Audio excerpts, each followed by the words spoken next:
Sure. Thank you, Mr. Mayor.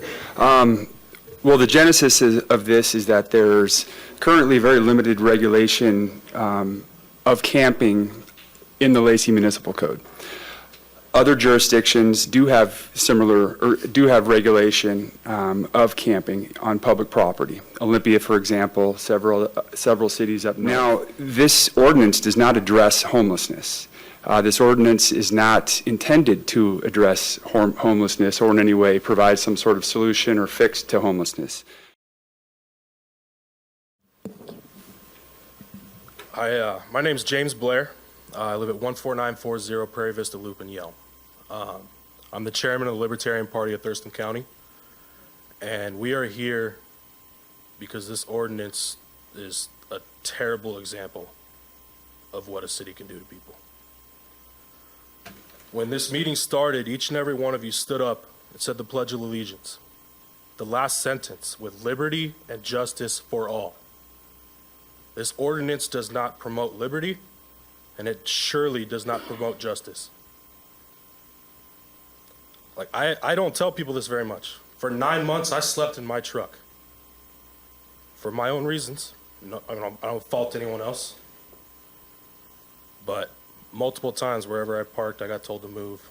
Luckily, I never got in legal trouble over it. But me, everyone in this room could end up in the same situation. The simple fact that this is even on your agenda, you should be ashamed of it. Claiming that this doesn't target homeless people, no. That's the only people it's targeting. There's not anyone just randomly going out and saying, I'm going to camp here for a night. No one that wants to. No one's recreationally going and camping just randomly on any city property. It's people that are doing it because they don't have any other choice. And the other one saying that other cities have similar ordinances. It goes back to the same thing that we were all told when we were kids. If someone else jumped off a cliff, would you?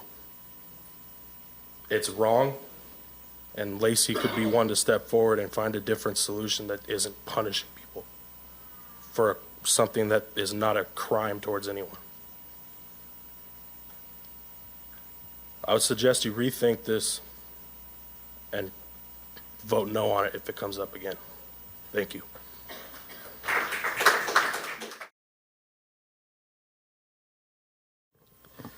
My name is Robert Motzer. I live at 5420 22nd Avenue Southeast here in Lacey. Some of you guys know my backstory, but for those of you that don't, I'm a blue-collar, hardworking father of 4 that is also a decorated combat veteran.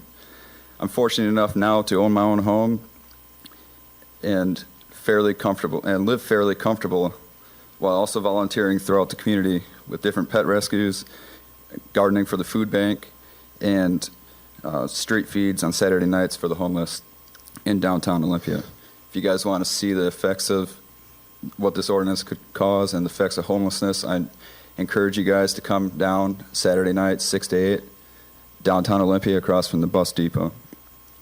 Life has not always been so easy, though. Growing up, I was poor. I was raised by a single mother with my younger brother and my younger sister.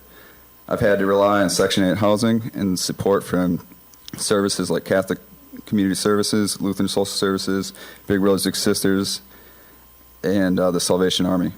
I went to 5 different elementary schools because my mom couldn't afford a place to stay, even though she was working full-time to maintain a house. By the time I was 10, I was watching my siblings. By 12, I had 4 different paper routes to help bring in extra cash for my family. At 16, I had those 4 paper routes, and I added a part-time job after high school. I wanted to try to help as much as I could, but sometimes it still wasn't enough. Therefore, after my junior year in high school, when I was 17, I joined the Army delayed entry program, and 12 days after I graduated, I went off to basic training. I say all this to show that not all homeless or low-income personnel that live on the streets are bad people. They're just down on their luck and need more affordable housing in the area. With Lacey set to grow at record levels in the next few years, we need to work with the Thurston County Commissioners, state legislatures to reduce our zoning laws to encourage building of affordable housing. Once our laws are reduced, it'll encourage property owners to hire more people, creating a water tax base and less of a homeless population. Our local government does not need more laws, taxes, and regulations. How do you expect people that live on the street that don't have a job to pay a $1,000 fine? Wouldn't that $1,000, if they did have it, be better used for food and shelter? Homelessness is not just the person that is homeless's issue. It's partly caused by the government. The more you tax, the more rights you take, only increase homelessness. Please do not enact this ordinance.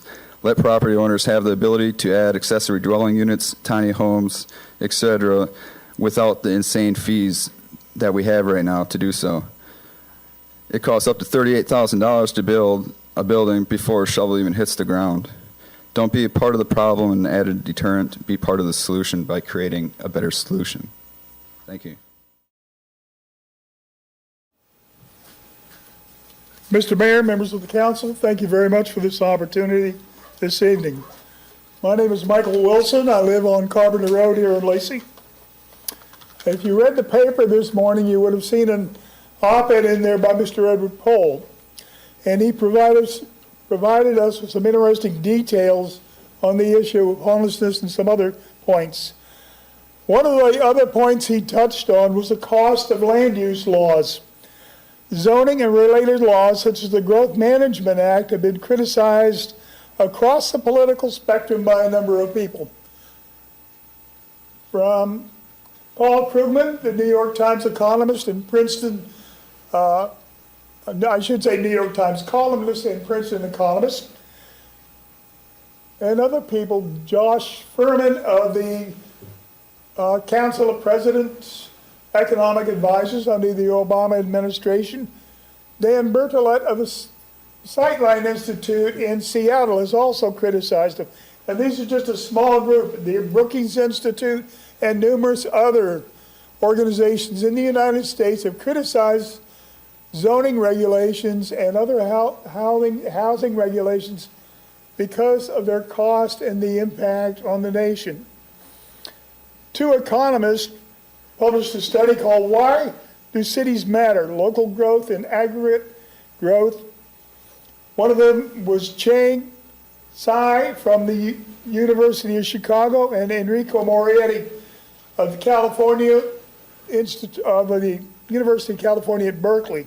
This paper was put out by the National Bureau of Economic Research, and it suggested that the cost of land use laws nationwide annually was $1.6 trillion. That works out to be $8,775 per worker.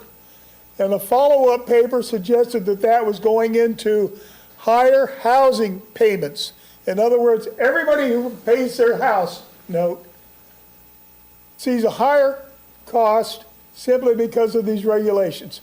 And that affects you whether you're paying at the house or whether you're going to the grocery store and buying food.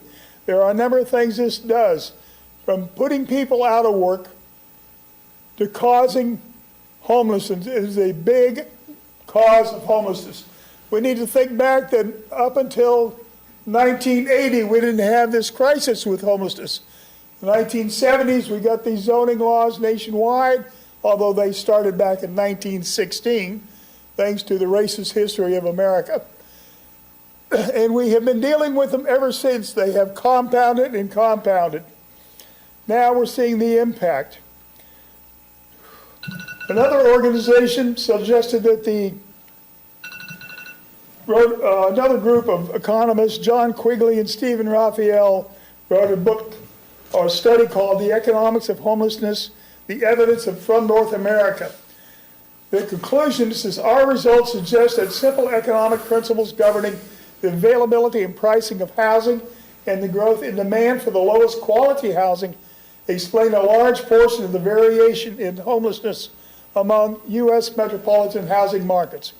Furthermore, rather modest improvements in the availability of rental housing or its in the affordability of rental housing, or its availability can substantially reduce the incidence of homelessness in the United States. Thank you for your And comments. I encourage you to take a look at your regulations here in this city and consider some serious reductions and repeal of the unnecessary ones so that we can solve this problem. For numerous years. Just before coming here, I was at the Olympia Street Feed. I've been working those issues for quite a while. Look at what your state agencies have been putting out on homelessness. You know, 1 in 4 homeless are veterans. About 200 to 300,000 veterans will find themselves on the street across the nation this year. We've seen Seattle try to tackle this problem, doing the exact same thing that you guys are trying to do, throwing money at it and isolating, and that is not working. They've been trying to work this issue since 2003. Now they declared a state of emergency for the past couple years. I've also worked with Veterans Affairs up in King County to try to end homelessness here in Washington, in particular with the veterans. I've been working with those task force and continue to currently work with legislative issues on the Capitol. I worked a lot of veterans issues, family court issues on the Capitol, and also rural issues for Eastern Washington. What you guys are trying to do has been enacted in other cities, and it's not working. So do something new. You need to think outside of the box, and that's what I got paid for in the U.S. Army, is think outside the box. Half of my career was overseas, working civil military operations, working with civilians on the battlefield. I've seen the diaspora firsthand. Let me work with you here in the city of Lacey. Since 2006, since I was PCS'd here and now become a permanent resident, I want to help you work through alternatives instead of this ordinance. Let me work with you. There are cities that have started to become successful at working these issues. And they found out that isolating our most vulnerable is not the way to go, but helping them integrate. And those cities that are doing that have a 78% success rate and also a success rate of integration and becoming residents in those cities and contributing. Isolating our vulnerable is not the answer. Let me work with you.